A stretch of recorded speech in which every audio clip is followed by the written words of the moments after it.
살인자의 기억법. 지금 시점을 굉장히 잘 어울리는 영화 같아요. 기대를 상당히 많이 하고 봤어요. 사실 기대와 동시에 우려도 있긴 있었어요. 떡밥을 네. 살짝 건지면서. 근데 이게 아닐 수도 있잖아. 그렇죠. 라고 이렇게 설경구가 뭐 멱살 잡고 끌고 간다는 말이 나와도 소름이 쫙. 어떻게 보면 이게 살인자의 기억법이 아니라 살인자의 연기법. 설경구와 붙어서 살아남았다라는 거는 굉장한 훈장이거든요. 분장기 없는 쪽하다. 얼굴 왼쪽 전체가 떨리잖아요. 얼굴을 눈과 함께. 어떻게 그렇게 하지? 아무 인내하지 마. 아 진짜.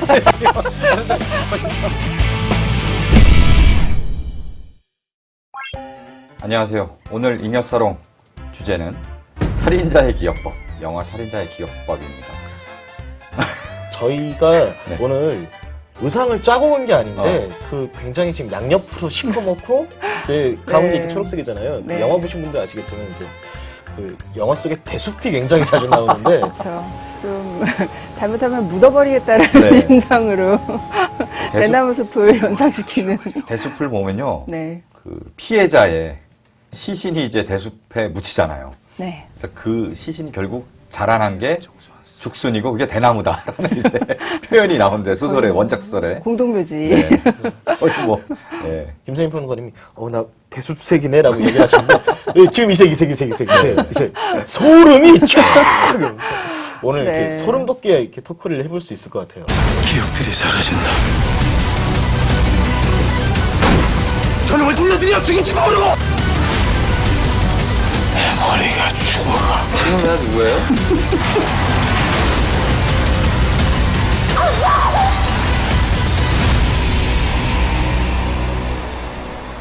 네 기억은 믿지 마라. 살인자의 기억법이 지난주 목요일 날 개봉했죠? 수요일에. 수요일 날 네. 개봉했나요? 수요일 날 개봉해서 주말까지, 일요일까지 지금 119만 명 관객이 네. 들었습니다. 100만 명을 가볍게 넘겼어요. 그렇죠. 예, 속도가 뭐 아주 빠르다고는 말할 수 없지만 이만하면은 굉장히 이제 장르의 특성이라거나 그 관람가 연령대를 생각해 보면은 굉장히 주목할 만한 속도이긴 해요. 그렇죠. 지금 또 비수기잖아요. 대학생들이 또 개강을 해서. 예, 다 개강을 했고, 뭐 고등학생들도 마찬가지고요. 또 오신영 감독도 그런 얘기를 해요. 실제로 이런 정통 스릴러 장르가 관객이 굉장히 많이 들어봐야 250만, 200만 이 선이기 때문에. 저는 원작 소설을 미리 보지도 않았고요. 스토리는 간단한 신업 정도만 알고 이제 가서 봤는데 기대를 너무 많이 해서인가요? 약간 야 이게 엄청난 영화는 아니구나. 그래도 꽤 볼만하다. 스릴러 장르로서 꽤 볼만한데 다만 너무 큰 기대를 걸었는데 거기에는 조금 못 미쳐서 아쉬운 면도 있지만 어쨌든 그 다음에 저는 든 생각은 원작 소설을 읽어보고 싶다라는 생각이 들었어요. 네. 영화는 이렇게 나왔는데 원작 소설은 어떻지? 그래서 결국은 원작 소설을 샀습니다. 제가 사갖고 읽으셨나요? 바로 다? 주말에 그냥 굉장히 이거 금방 읽히더라고요. 네. 한 호흡에 읽히잖아요. 네. 일단 책이 뒤에 평론가 평을 안 읽으셨군요. 평론가 평 다 이거는 읽었어요. 쉽게 읽히는 소설이 아니다. 진짜 빨리 읽혀. 그리고 책 네. 중간중간에 이렇게 해서 이제 메모를 계속 주인공의 1인칭 시점에 메모를 나열한 거거든요. 그렇죠. 양은 얼마 안 됩니다. 그래서 굉장히 쉽게 읽히고 그래서 빨리 읽히는데 뒤에 이제 문학평론가의 글도 그렇지만 이 소설은 쉽게 읽히면 이상한 거예요. 근데 물론 쉽게 읽혀요. 앞에까지 네. 쭉 쉽게 읽히다가 막판에 그냥 다 휘몰아치는 그런 반전이 있는데 저 같은 경우도 좀 저는 워낙 모든 작품들을 좀 상대평가하는 그런 스타일이라서 최근에 특히 올해 쏟아져 나는 한국 영화들 그리고 또 범죄 스릴러의 어떤 흐름들 이런 문맥상으로 보면은 뭐 전체적인 한국 영화의 평점보다 좀 저는 훨씬 높은 점수를 줄 수 있을 것 같고요. 저는 이제 예전에 원작을 읽고 그때 기억이 굉장히 좋았었거든요. 그래서 좀 그 기대감을 가지고 이제 영화를 보러 갔었죠. 사실 포스터가 공개될 때부터도 굉장히 많은 사람들이 기대를 했잖아요. 그 메인 포스터에 설경구 씨가 이렇게 머리를 짧게 깎고 네. 이렇게 섬찟한 표정으로 어딘가를 바라보고 있는 그 메인 포스터를 보고 다들 그렇죠. 그리고 원작 네. 소설의 그 타이포그래피가 그렇죠. 굉장히 인상적으로 배치가 돼서 굉장히 이제 기대를 하고 보러 갔었는데 사실 기대와 동시에 우려도 있긴 있었어요. 이게 소설을 읽어보신 분들은 아시겠지만 영상화하기가 용이한 구조는 아니에요. 그렇죠. 그러니까 끊임없이 텍스트가 그 나중에 나오는 텍스트들에 의해서 반박이 된다라거나 부정이 된다라거나 하는 일들이 반복이 되고 이거를 영상으로 어떻게 옮길 것인가라는 부분에서 우려도 있었던 게 사실이거든요. 기본적으로 또 소설은 주인공의 사유를 글로 옮긴 거잖아요. 그렇죠. 굉장히 좀 단편적이고 그렇죠. 파편적이고 네. 분절화되어 있어서 이거를 어떻게 좀 상업적인 스토리텔링으로 이거를 만들어내느냐, 그러니까 각색의 어려움이 굉장히 뭐 누구나 예상을 했을 거예요. 원작을 읽으신 분이면. 그래서 이걸 어떤 식으로 옮기는 게 과연 그 제작진의 보관이었을까라고 생각을 하면서 보러 갔는데 그런 부분에서 조금 아쉬움이 있긴 있어요. 템포가 이거보다는 더 빠를 수 있었을 것 같은데 굉장히 느려서 처음에는 이게 장점인지 단점인지 잘 모르겠는데라는 기분으로 영화가 나섰는데 곰곰이 곱씹어본 결과 장점은 아니라는 결론을 내렸어요. 그런데 그래도 이 정도의 원작과 싸워서 이만큼의 작품이 나왔다라고 하면은 굉장히 선방을 한 거다라는 생각이 좀 들어서 저도 평가를 아주 박하게 내리게 되지는 않더라고요. 최근 한국 영화의 범죄 스릴러의 경향이 이제 좀 속도에 의존하고 표현 수위를 높여가는 좀 엑셀레이팅을 밟는 그런 경향이 있었다면 예전에 뭐 VIP라든지 이런 네. 영화들이 좀 대표적이죠. 그렇죠. 그리고 이게 사실은 추격자 이후에 굉장히 계속 질주하잖아요. 그 이후에 완전히 한국 스릴러의 어떤 문법처럼 정해졌는데 그 원신영 감독 특유의 어떤 그 스릴러에 계속 도전해온 감독으로서의 뚝심? 이런 게 오히려 최근에 어떤 스릴러의 경향과 좀 반대되는 스타일로 영화에 도전하지 않았나? 그래서 저는 좀 영화를 좋게 본 편이에요. 네. 네.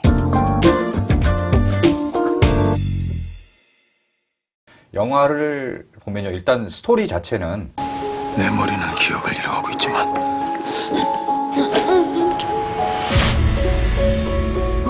내 손은 기억한다. 습관처럼 살인을. 과거에 연쇄 살인마였다가 알츠하이머, 치매를 앓으면서 기억을 잃어가는 주인공 병수가 자기 딸과 이제 둘이 살고 있는데 네. 어느 날 우연히 마을에서 민태주라는 김남길 씨가 연기하는 민태주라는 인물을 마주치는데 그 사람이 이제 연쇄 살인마 같은 느낌을 받은 거죠. 본능적으로. 이제 알았던 마침 거죠. 그때 이제 연쇄 살인이 계속 벌어지고 있었고요, 네. 마을에. 그 둘의 구도는 상당히 흥미진진하게 잘 꾸몄어요. 영화를 보다 보면은 설경화 씨가 연기한 김병수는 지금의 연쇄 살인을 저지르고 있을 가능성도 있다라는 걸 관객으로서 염두에 두고, 네. 그다음에 김남길 씨가 연기하는 그 민태주는 분명히 이상한데 저 사람이 그냥 그렇게 범인일까? 네. 단순하게 이제 그것을 영화를 의심하게 만드는. 영화를 이렇게 그렇게 만들었을까? 네. 그러니까 둘 중에 누가 진범이고 누가 지금 착각을 하거나 망상에 빠져 있거나 그런 것인가? 여기에 대해서 계속 두뇌 싸움을 하게 만들어요. 어느 정도 예상 가능하지만 그래도 영화로서 상당히 흥미롭게. 네. 결국 제일 마지막 약간 열린 결말처럼 가는데 그런 결말까지도 나름 잘 뽑아낸 것 같아요. 영화적인 문법, 스릴러적인 문법으로는. 네, 그 열린 네. 결말조차도 그 해석이 충분히 납득이 가게끔 중간중간에 복선을 네네. 좀 깔아놨더라고요. 네. 소설을 보고 나니까 이제 조금 다른 생각도 들고. 근데 소설을 보고 나서 오히려 더 영화에 대한 평가가 높아진 것도 있어요. 저는. 네, 그쵸. 네. 그런 너무 것도 어렵잖아요. 계속 어. 읽으면서 이걸 어떻게 영화로 만들어. 그러니까. 네. 하여튼 소설을 보고 나서는 아, 영화를 이렇게 만들 수밖에 없었구나라는. 첫 번째로 가장 인상적인 건 일단 캐릭터잖아요. 그 연쇄살인마이면서 그 자체인 인물이 이제 치매를 통해서 뭔가 자기 자신에 대한 끊임없이 이렇게 회의를 하고 그 캐릭터 자체가 굉장히 매력 있잖아요. 어떤 악에 대한 탐구를 할 수도 있고 소설을 읽은 사람이라면 누구든지 캐릭터에 빠져들 수밖에 없을 것 같아요. 근데 문제는 사실 소설 자체는 그냥 철저하게 연쇄살인마의 그 의식을 따라서 그 탐구하는 그런 작품이고 그런 어떤 스토리보다는 그 작가의 문체라든지 그 소설이 자아내는 어떤 끝없는 질문들 이런 것들을 따라가는 굉장히 문학적인 작품이기 때문에 정말 각색의 난이도가 높은 작품이에요. 소설 얘기가 뭐 나왔으니까 자연스럽게 네. 이제 원작 얘기를 하다 보면은 소설 읽다 보면은 네. 철학적인 사유들이 굉장히 많이 나와요. 삶에 대해서 그렇죠. 삶이란 어떤 것인가, 사람의 기억이란 어떤 것인가, 뭐 이런 것들 많이 나오고 또 굉장히 주인공이 시도 쓰고 물론 영화에도 그런 얘기가 나옵니다만 시도 네. 쓰고 다른 뭐 문학 작품도 굉장히 많이 읽고 그렇죠. 그런 것들 인용을 많이 해요. 상당히 좀. 저는 이제 소설을 아까 읽을 때 한 번에 쭉 읽을 수 있다라고 말씀드렸지만 그러고 나서 재차 읽게 만드는 소설이 있거든요. 내가 읽은 게 맞나?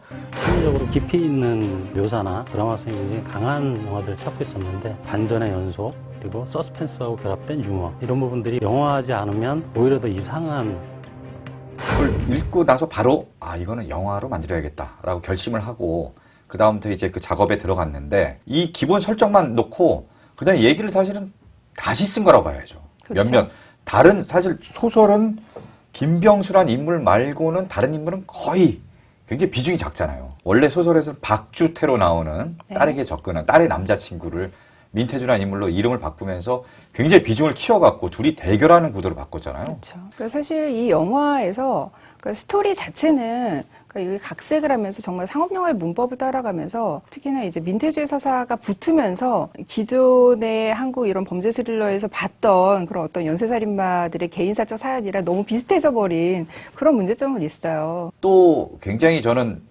둘 사이의 큰 차이점은 김병수가 예전에 연쇄살인을 저질렀던 그 동기를 영화와 소설에서는 완전히 다르게 묘사를 했다는 건데 소설 속 김병수는 굉장한 병적 살인마거든요. 영화로 바꿔놓은 김병수는 이 세상에 존재해야 될 이유가 하나도 없는 그런 쓰레기들만 골라서 죽이는 목적 살인자인 거죠. 네, 캐릭터를 그렇게 변화시킴으로써 응원할 수 없는 캐릭터를 응원할 수 있는 캐릭터로 바꿔줬죠. 자신을 약간 그 인간 청소부, 약간 그렇죠. 그 불의를 저지르는 모든 사람을 내가 다 없애주겠어. 약간 이런 종류의 사람으로 이제 묘사를 한 거잖아요. 말하자면 인간 혐오자. 그 살인에 대한 정당성을 동물을 더 부여한 거예요. 네. 어. 그러니까 약간 되게 트위터적 인간이야. 생각해보면 인간 싫어, 동물 좋아. 아수라적 인간. 네, 그렇죠. 그러니까 어떻게 보면은 그게 조금 더 관객에게 이 사람에 대한 호감 내지는 그러니까 반감을 적게 해주는 효과일 수도 있고 의외의 효과도 얻었죠. 그러니까 자기 자신은 정의롭다라고 믿는데 그게 얼마나 정의로운 건지 관객이나 다른 등장인물들은 비웃을 수 있는 그렇죠. 이제 그런 인물로 또 이제 좀 재해석이 돼서 기존의 한국 영화에서 그런 식의 인물이 그냥 1차원적으로 이 사람은 좋은 사람입니다라고 보여줬던 거에 비해서는 약간 조금 더 한 번 꼬아서 더 생각을 할 수 있게 만든 부분이 있죠. 네. 그러니까 저 같은 경우에도 특히 이런 범죄 스릴러 장르에서의 딜레마를 되게 중요시 하거든요. 범죄 스릴러 장르는 일단 선악이 명확하기보다 여기에 딜레마가 있어야 된다, 무조건.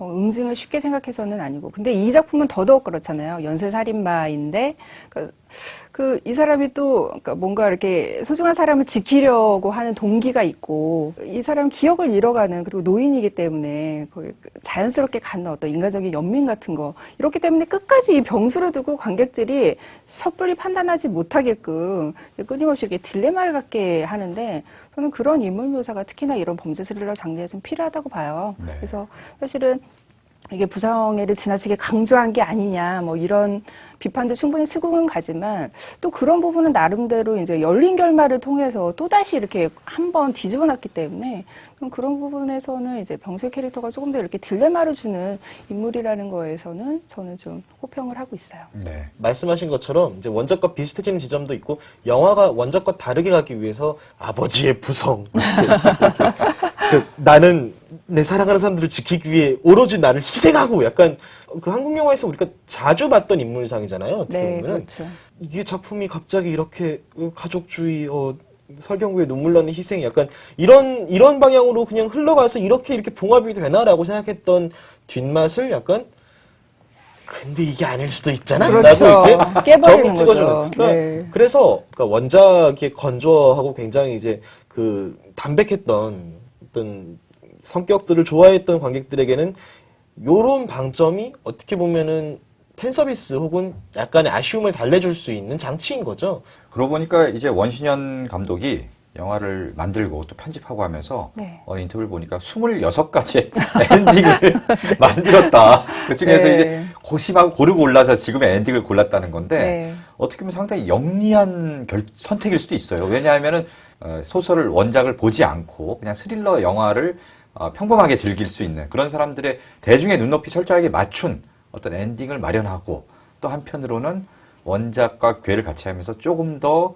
두뇌 게임 내지는 그 여운을 주는 네. 하나의 그 장치를 또 마련해 놓은 거죠. 네. 두 부류의 관객을 다 잡아보겠다. 약간 요런 그런 선택일 수도 있겠네요. 그러니까 사실 원작이 정말 좀 어. 드라이하고 그 자아분열적인 이런 특성을 살리려면 스탠리 큐브릭의 샤이닝처럼 만들어야 돼요.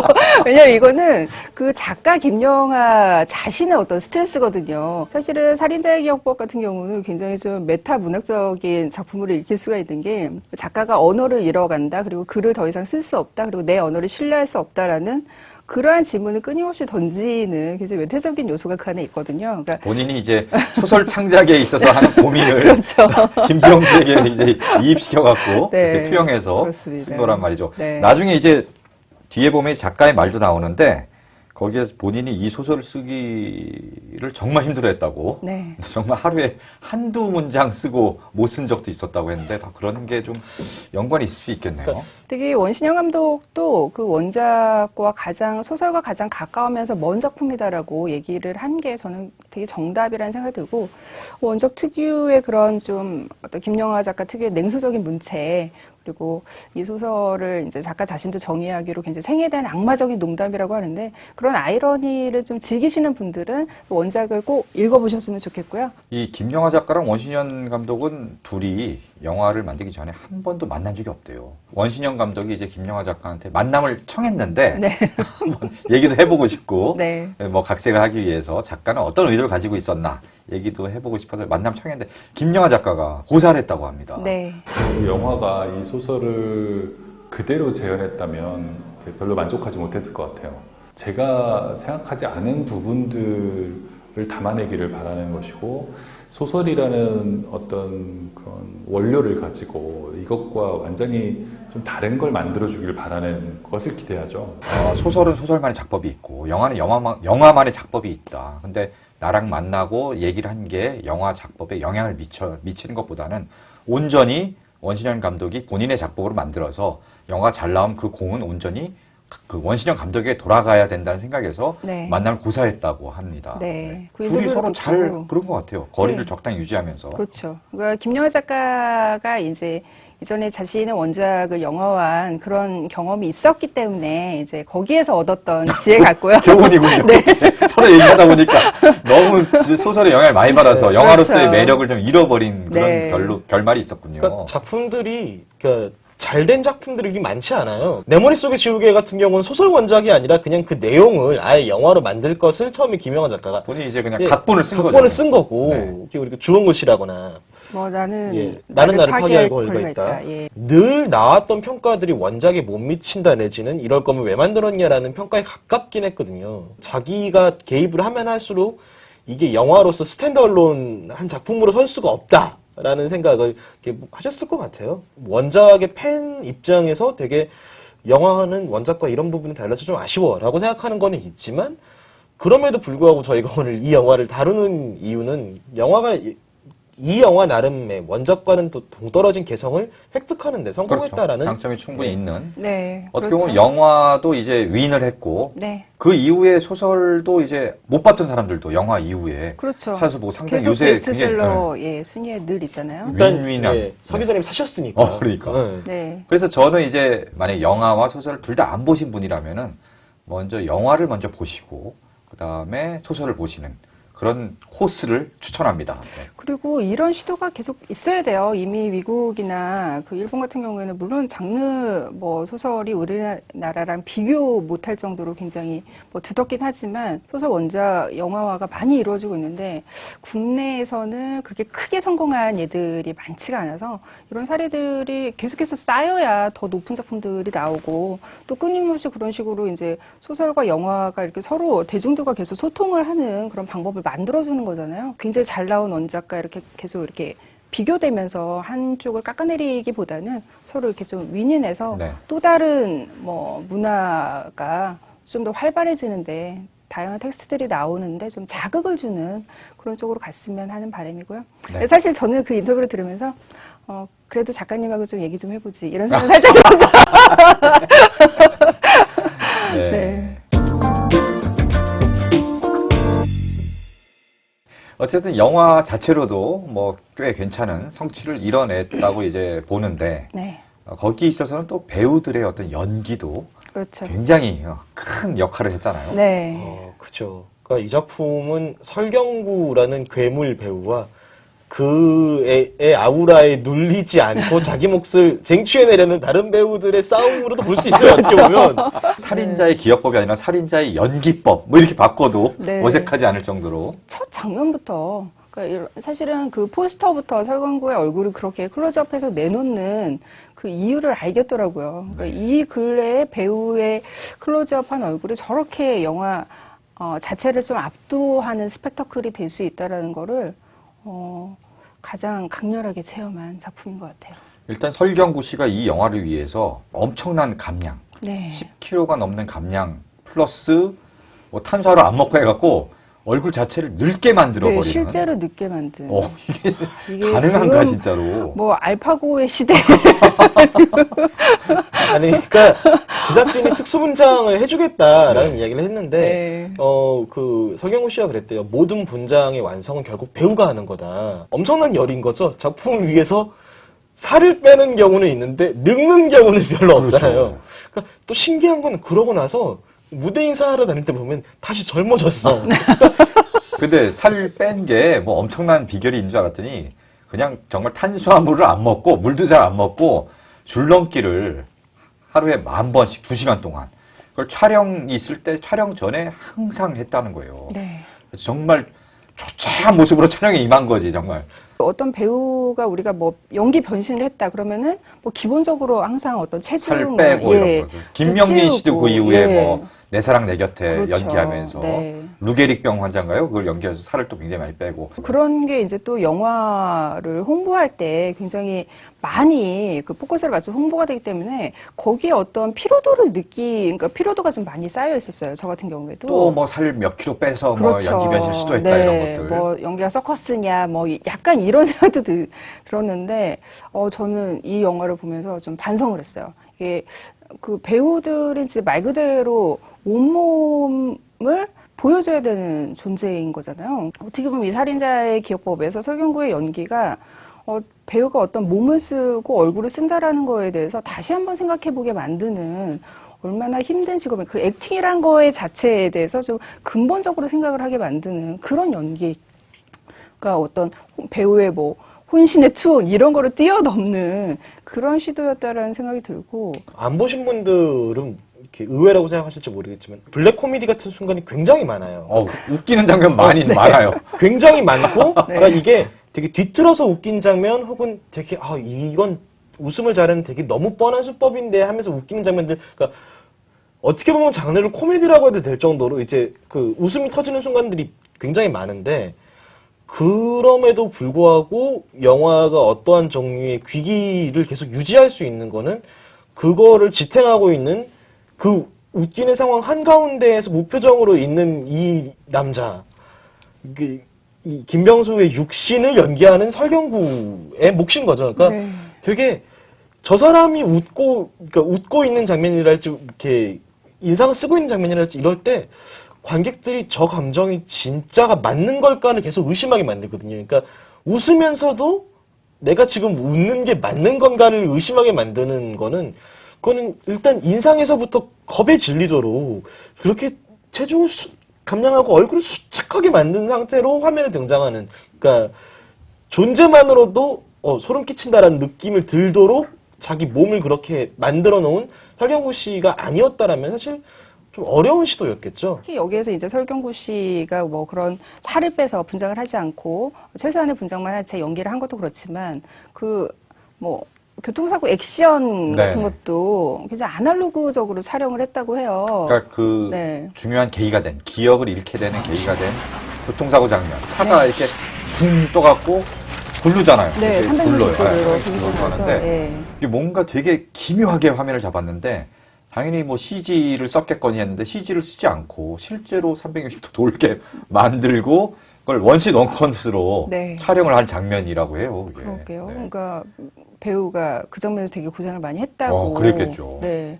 그리고 맨 마지막에 이제 또 그 민태주와 하이라이트 격투씬에서도 맨몸 액션 완전히 네. 그냥. 그러니까 보통 요즘에 액션을 보여줄 때는 굉장히 좀 촬영이라든지 편집으로 속임수를 좀 많이 쓰잖아요.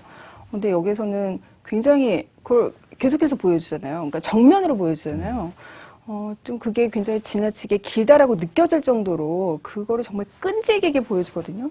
그러니까 그래서 더더욱 어떤 배우의 몸 연기에 대해서 계속 생각을 해보게 만드는. 그리고 특히 이제 설경구 씨 굉장히 인상 깊은 연기 중에 하나는 네. 왼쪽 눈을 파르르 떠는 거. 네네네. 얼굴- 첫 장면과 예. 마지막 장면이 나오는데 얼굴 왼쪽 전체가 떨리잖아요. 얼굴을 눈과 함께. 어떻게 그렇게 하지? 아, 그거 인내하지 마. 아, 진짜. 진짜. 그러니까 여기에서 그 김병수라는 캐릭터가 좀 증상이 복잡해요. 그러니까 단순한 알츠하이머가 아니라 그 교통사고로 인한 뇌 손상과 또 의사가 초반에 진단을 하는 거 보면 혈관성 치매도 있고 여기에 알츠하이머가 동시에 진행이 되고 있고 그러니까 이게 하나의 어떤 증상으로 이제 그 설명을 할 수 없는 그런 증상이고 어쨌든 이 살인자의 기억법이 굉장히 설경구 씨의 연기 인생에 있어서 이제 중요한 터닝 포인트가 된 것 같아요. 네. 본인도 인터뷰 때 자기는 그 전에 뭐 소리를 지른다거나 좀 과하게, 좀 과잉으로 표현하는 연기에 좀 익숙했고 그런 식으로 포지셔닝 됐는데 그런 게 좀 질린다라는 반응도 많이 나왔고 본인도 거기에 대해서 좀 질려하는 찰나에 살인자의 기억법을 통해서 좀 다른 식의 연기를 도전했던 거고요. 설경구 씨에 대한 이야기를 하면 할수록 어떤 생각이 드냐면 이렇게 죽여주는 연기를 하는 그 설경구와 맞서야 됐던 희생자들에 대해서도 우리가 슬슬 기려야 되지 않나라는 생각이 점점 진하게 들어요. 설경구와 붙어서 살아남았다라는 거는 굉장한 훈장이거든요. 어떻게 보면은. 그래서 이번에도 김남길 씨가 연기를 어떻게 할 것인가. 저는 사실 보러 가기 전에도 약간 우려가 됐던 게 김남길 씨가 영화를 할 때 상대 배우가 지나치게 연기를 잘해서 빛을 못 본 사례들이 몇 개 있어요. 그러니까 어떤 게 있나요? 무례함이 무례함이 있다. 상대가 전도연인데. 그래서 그 작품에서도 굉장히 배우로서 여러 가지를 도전을 하고 그 이때까지 보여준 적 없던 표정 같은 것들을 막 보여주고 그런 연기를 펼쳤음에도 불구하고 그 이동진 씨 평 기억하세요? 20자 평인데 전도연이라고 썼을 거예요. 그러니까 이 작품 사실 걱정은 했어요.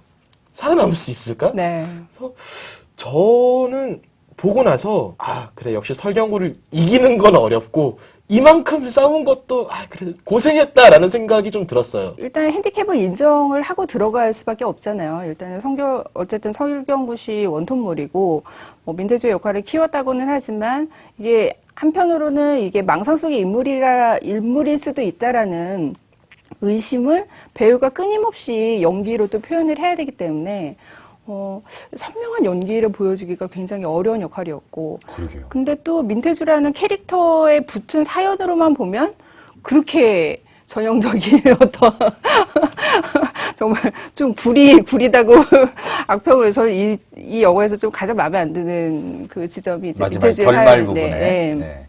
민태주의 사연인데, 예. 그런 어떤 전형적인 히스토리가 부여된 캐릭터의 한계에도 불구하고, 그냥 본인이 운신할 수 있는 폭 안에서는 저는 최선을 다했다고 봐요. 그러니까 여기에서 그 김남길의 정말 그 서늘한 표정, 그리고 굉장히 얄밉잖아요. 저는 그 설경군의 집으로, 그러니까 인사드리러 찾아왔을 때, 막 사과인가 뱀가 이렇게 아삭아삭 씹어먹는 장면, 너무 얄밉더라고요. 정말 잘해요. 네. 이 표정을 보면요. 네. 김남길 씨가 정말 관객들을 헷갈리게 만드는 표정을 계속 시종일관 지어요. 그렇죠. 뭔가 미소를 지으면서 살짝 비웃는 듯한. 그래서 뭐야 저 나쁜 놈이야?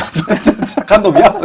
계속 헷갈리게 만들고 네. 그 다음에 그 표정이 그렇게 많이 드러나지 않으면서도 그렇게 미묘하게 네. 복합적인 표정을 짓는데 김남길 씨는 그 표정, 그 캐릭터를 만들기 위해서 설경구 씨는 살을 뭐 10kg 이상 뺐다고 하는데 김남길 씨는 한 14kg 정도를 찌운 거라고 해요, 그게. 네. 일부러 좀 의뭉스럽게. 그래서 권신영 감독의 표현대로라면은 분장기 없는 쪼커다. 가장 훌륭했던 거는 이 사람의 어떤 악의 혹은 이 사람의 어떤 심보 같은 것들이 이게 진짜인지 아니면은 이 김병수라는 남자의 창란 속에서 만들어낸 허상인 건지를 헷갈리게 만드는 것 자체가 사실은 큰 도전이었던 거죠. 그렇죠. 사실은 그 영화의 키는 끝까지 관객이 뭐야, 진짜는 어떻게 되는 거야? 라고 계속 의심하게 만드는 그 키는 결국은 김병수보다는 오히려 김남길이 연기한 네. 이 민태주 캐릭터가 결국 그 키를 쥐고 있는 거예요. 예. 진짜인지 창란인지가 구분이 잘 안 가게 연기를 하는 데는 성공을 했어요. 그래서 배우가 다양한 모습을 보여준다라거나 자기 개성을 막 한껏 뽐낸다거나 그러는 거는 사실 불가능하죠, 역할 자체가. 네. 그래서 어쩔 수 없이 지고 들어갈 수밖에 없는 건데 네. 그럼에도 불구하고 그 지점에서 굉장히 잘 해줬던 것 같아요. 그렇죠. 네. 그러니까 자신의 역할에 뭐 최선을 다한다, 그거를 뭐 10분 이상 소화를 한다, 거기까지만 해줘도 일단 이런 상업 영화에서는 굉장히 좀 중요한 거기 때문에 그런 면에 있어서 또 우리가 또 설현의 연기도 빼놓을 수가 없죠. 그렇죠. 네. AOA의 설현이 드디어 김설현이라는 이름으로 네. 그 전에도 물론 영화에 출연한 적이 있더라고요. 네. 예, 강남 1970에도 네. 출연했었고 드라마 그 못난이 주의보였던가요? 거기에도 이제 출연을 한 적이 있었고 연기가 처음은 아니에요. 네. 근데 이번 영화에서 비중이 그래도 출연 분량이라든가 비중이 꽤 높았고 네. 설현의 연기가 어땠느냐에 대해서 여러 논란들이 있는데 저는 봤을 때 연기 그 정도면 뭐 엄청난 연기파까지는 아니어도 상당히 잘 소화해냈다고 보거든요, 저는. 네. 이 은이라는 캐릭터 자체도 이 영화에서 민태주 못지않게 너무나 전형적인 캐릭터잖아요. 사실은 이 인물조차도 어떻게 보면 그 또 다른 망상으로 창조된 인물일 수도 있기 때문에 굉장히 좀 판타지적으로 빚어진 그런 캐릭터인데, 그 전형성이라는 약점을 딛고서도 저는 할 수 있는 한 그 역할을 뭐 잘 해냈다고 봐요. 일단 뭐 물 흐르듯이 잘 녹아들었다는 네. 것만은 예. 확실합니다. 사실 이 인물은 배우가 연기를 많이 할 수 있는 공간이 별로 없어요. 그러니까 정말 되게 텍스트북 캐릭터라서 주어진 것만 이렇게 해내면은 되게 무난하게 소화를 할 수 있고, 그래서 연기를 아무리 잘해도 보여지는 부분은 굉장히 적을 수밖에 없는 캐릭터거든요. 그 연기를 못하면은 망하는 거지만은 연기를 잘해도 그렇게 티가 나는 캐릭터는 안 해요. 그러니까 AOA 설현의 이미지가 이 작품만에 침투를 해서 또 몰입을 망치지 않게 하려고 굉장히 노력을 많이 했는데 그거에 성공했다라는 것만으로도 일단 저는 배우가 할 수 있는 최선을 다하지 않았나라는 생각이 좀 드는 거고요. 그래서 저는 오히려 이 배우에게 이제는 조금 더 큰 역을 맡겨봐도 괜찮지 않을까. 그러니까 우리가 정말 이 배우가 연기를 잘하는 거야 못하는 거야에 대해서 논하려면은 조금 더 많이 연기라는 모습을 본 다음에 이야기를 했으면 좋겠다는 생각이 좀 드는 거죠. 그쵸. 지금은 좀 억울하게 욕을 먹고 있는 부분도 있다라는 생각이 들어요. 반복해서 얘기를 하지만 그 캐릭터의 전형성 안에 되게 갇힐 수밖에 없는 그런 역이었는데,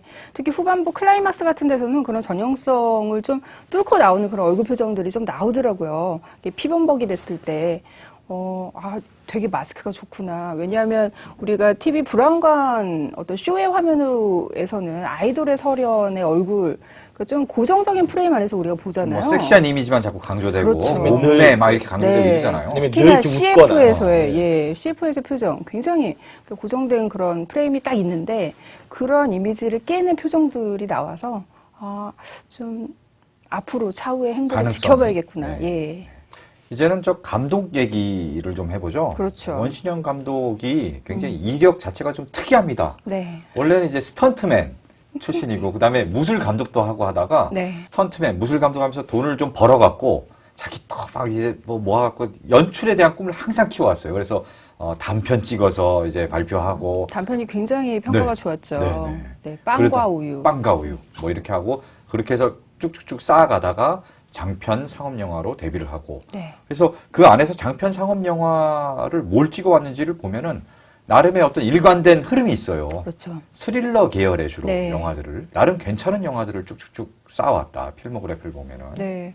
사실 이 작품을 가지고 좀 감독이 너무 배우한테 묻어가는 거 아니냐, 원작에 묻어가는 거 아니냐, 이런 평가들을 좀 받고 있긴 한데, 그럼에도 불구하고 이 영화가 좀 지금 2017년에 나온 한국 영화들 사이에서 나름대로 좀 존재감을 발휘할 수 있었던 데는 쭉 일관성 있게 뚝심 있게 스릴러 장르 한기를 파온 그 기본기가 저는 되게 필요했다라고 보이거든요. 네. 그러니까 특히나 뭐 영화 속에서 뭐 스릴러도 스릴러지만 굉장히 원신영 같은 경우에는 좀 복합적인 감정을 많이 불러일으키잖아요. 구타유발자에서 그 원신영의 어떤 그 인장이 된 이거 웃어야 될지 울어야 될지 무서워야 될지 많은 그런 상황들. 네. 예, 그런 상황들이 이 영화 속에서도 좀 표현이 됐고. 그러고 보니까 시강자에서 네. 강의를 하시는 시인이 그렇죠. 그렇군요. 네. 가요발자에 네. 나오는 네, 오다스 씨도 그렇고요. 느끼한 그 정말 예. 정말 그 구타를 유발하는 여기서는 이제 잊혀졌던 살인 본능을 일깨우는 몇 시간차로 그러네. 나오는데. 아, 나 까먹었었네. 떠올랐어. 갑자기 그 얘기하니까. 네. 그런 장면들이. 어쨌든 공포 영화 가발로 이제 상업 영화 입봉을 해서 그다음에 구터 유발자들, 그다음에 세븐데이즈. 네. 그리고 그다음에 용의자. 용의자. 네. 그러니까 늘 보면 이제 꾸준히 어떤 장르 영화 그리고 이제 몸을 쓰는 장면들이 나오는 장르 영화를 하면서도 말씀하신 것처럼 굉장히 이제 그 복합적인 감정이 든다라거나 이제 장르 자체가 약간 복합 장르인 그런 방향을 좀 파왔던 거죠. 어떻게 네. 보면. 그러니까 그거는 아마 자신에게 주어진 어떤 세간의 시선이라는 것이 자기에게 뭘 기대하고 기대치가 어디까지인지를 아는 걸 극복하기 위한 과정이었다고 봐도 좋을 거예요. 자기는 스턴트맨을 하지만 나는 이렇게 연출한 영화를 만들고 싶어라는 거대한 꿈을 가지고 항상 매진해왔다는 거죠. 그렇죠. 그러니까 그 부분을 굉장히 좀 우리가 조금 더 가산점을 줄 필요가 있는 게 최근 한국 영화, 특히 상업 영화의 행보를 보면은 점점 작가들의 개성이 사라지고 이거 진짜 크레딧에서 감독 이름 지워버리면 누구 작품인지도 그죠. 모를 정도로 우리가 최근에 류승환 감독 얘기를 하면서 그러게요. 아마 이 얘기를 많이 했잖아요. 그러니까 그런 아쉬움이 계속 있는데 본인이 하고 싶고 애정을 두고 있는 장르에서 끊임없이 어떤 작가적인 성취, 그러니까 개성을 그러니까 자기만의 스타일을 꾸준히 일관되게 유지한다라는 게 사실 한국 영화, 상업 영화 풍토에서 얼마나 어려운가라는 거를 우리가 잘 알기 때문에 이런 노력이라든지 뭐 시도가 저는 그 자체만으로 좀 네. 잘 평가받을 필요가 있다는 생각이 들어요. 그러니까 프로듀서가 시키는 대로만 작품을 만드는 게 아니라 명백하게 자기 색깔이 있어서 그 쭉 세워놨을 때 엄청난 걸작들은 아니지만 빼어난 수작들을 많이 남기는 이런 감독들이 사실은 더 많아야 되거든요. 그렇죠. 그런 사람들이 대부분이고 네. 우리가 흔히 얘기하는 천재가 나타났다, 뭐 엄청난 거장이다.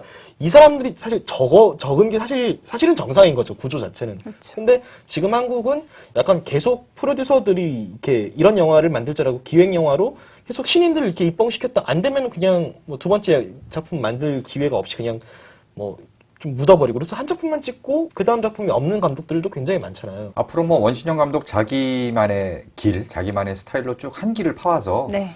요 다음엔 또 어떤 영화로 찾아올지도 좀 굉장히 궁금해지는데요. 네. 그런 면에서 꼭 네. 짚고 넘어가야 되는 것 중 하나가 사실 이 작품이 좀 개봉이 좀 영화가 만들어진 시점에서 좀 시차가 있었다 보니까 그렇죠. 불안당 전에 촬영된 거니까. 그렇죠. 2015년 있죠 아마? 맞아요. 이게? 네. 그러니까 최근에 다시 나왔다면은, 그러니까 정말 개봉시기랑 편집 시기가 이렇게 그렇게 시차가 크지 않았다라면 어떨까라는 생각도 있긴 한데, 최근 한국 범죄 스릴러에서 자주 논란이 일어나는 것 중에 하나가 표현 수위가 점점 높아지고, 특히 이제 이런 스릴러 장르의 피해자들이 약자가 굉장히 많잖아요. 그렇죠. 뭐 노인, 여성, 아이. 어린이. 그러니까 굉장히 많이 등장을 하고 또 특히나 여성 피해자들을 묘사를 할 때는 거기 어떤 선정적인 시각까지 더해져서 굉장히 이게 어떤 성상품화 논란까지 일어나고 있고 최근에 우리가 VIP가 그런 논란 때문에 이제 영화적으로 평가받지 못하고 굉장히 논란이 휩싸여서 이제 감독이 본인이 뭐 좀 젠더 감수성을 업데이트 하겠다라는 얘기까지 나왔는데 원신영 감독도 사실은 이 작품을 그 기존 한국 스릴러의 어떤 그 표현 수위로 놓고 보면 그렇게 오히려 좀 표현 수위는 좀 낮은 편이지만 상대적으로 평가할 때 그럼에도 불구하고 그 여성 피해자를 묘사할 때 유독 좀 약간 선정적으로 잡는다거나 그런 장면들이 있어요. 그래서 그런 부분들은 감독이 차기작을 내놓을 때 이런 스릴러의 한 문법을 계속 파신다면 좀 업데이트 해야 될 필요성도 있는 것 같아요. 그러니까 좀 영화를 보고 그 부분에서 좀 희한했던 게 그러니까 이 작품에도 그런 장면들이 나와요. 근데 되게 짧게 나오거든요. 네. 그러니까 물론 이제 그런 장면이 꼭 필요했느냐 물어보면은 그런 장면 없이도 연출할 수 있었을 건데 네. 그러니까 이런 장면이 기존의 한국 영화들, 요새 나오는 한국 영화들에 비해서 짧게 나온다는 이유 하나만으로 약간 마음속에서 그래도 얘는 좀 낫네라는 생각이 그러니까 이게 되게 위험한 거예요. 김영하 작가가 신의21하고 인터뷰를 했는데, 물론 이제 살인자의 기억법만 가지고 얘기를 한 건 아니고 작가 자체가 요즘 이슈가 되니까 하는 인터뷰였는데, 그 중에서 이제 살인자의 기억법을 언급을 하면서 꼭 이 영화가 타겟은 아니지만 최근 한국 그 스릴러 범죄 영화들의 표현 수위가 너무 높아졌다라는 생각이 든다. 비극을 표현할 때 꼭 잔혹하게만 묘사할 필요가 있는가? 잔혹하기보다는 우아해야 한다. 이런 식의 굉장히 좀 의미심장한 발언을 해주셨어요. 김연아 작가 같은 경우에 늘 이런 대중문화에 굉장히 관심이 많은 작가이기 때문에 굉장히 좀 전곡을 찌르는 발언이었다는 생각이 들고요. 차기작으로는 원래 제5열이 예정돼 네. 있었는데 이제 김성종 소설을 원작으로 한 네. 추리소설 뭐 첩보 스릴러 역시 이번에도 스릴러의 성격을 갖고 있는 그래서 뭐 송강호 씨도 캐스팅되고 그렇죠. 유승용 네. 뭐 이렇게 캐스팅됐었는데 이게 한번 좀 미뤄진 것 같아요. 네, 지금 거의 뭐 제작 무산이 된 게 아닌가 어. 이런 얘기가 나오고 있어요. 박찬욱 감독도 지금 뭘 준비하고 있던 작품이 네, 도끼라는 작품이었나요? 네. 그게 이제 펀딩이 안 돼서 결국 취소가 되고 많은 사람들한테 굉장히 충격적인 소식인 거죠. 이게 박찬욱 감독인데 펀딩이 안 돼서 영화가 아예 엎어져? 그런데 사실 뭐 송강호, 류승룡이 붙었는데 또 펀딩이 안 된다라는 소식도 굉장히 좀 겁이 나는 지점인 거고요. 네. 어쨌든 제5열이 됐던 아니면 다른 작품이 됐건 또 다른 좋은 작품을 들고 우리에게 찾아왔으면 하는 그런 생각을 해보고요. 네. 설경구 씨도 다음 작품 되게 기대되네. 벌써 차기작들이 지금 정해졌죠? 정해졌나요? 네, 뭐 미부모의 얼굴이 보고 싶다라는 작품은 벌써 촬영을 끝냈고요. 네. 그리고 우상이라는 작품이 이게 또 되게 역대급 캐스팅이에요. 한석규 씨랑 같이 붙어요. 그리고 천우희 씨가 거기에 또 들어가서요. 항공주의 이수진 감독이고요. 굉장히 좀 기대를 하고 있습니다. 그죠? 일단 캐스팅에서부터 약간 되게 네. 그 기빨리는 캐스팅. 네, 살 떨리지 않나요? 네, 제 주변에는 보통 그렇게 이름 붙으면은 기빨려서 이제 영화관 가서 안 보겠다는 분들 좀 계신데 저는 가서 또 기가 빨리는 체험은 사실 재밌잖아요. 그렇죠. 네, 좀 네. 기대가 되네요. 네. 자, 오늘 뭐 잉여사롱에서 살인자의 기억법 얘기를 나눠봤는데 오늘 잉여사롱 보시고 영화 또 보시고 소설도 보시면은 즐거움이 배가 됩니다. 네. 네. 꼭 그 경험을 해보시라고 권하면서 오늘 시간은 마치도록 하겠습니다. 네, 감사합니다. 감사합니다.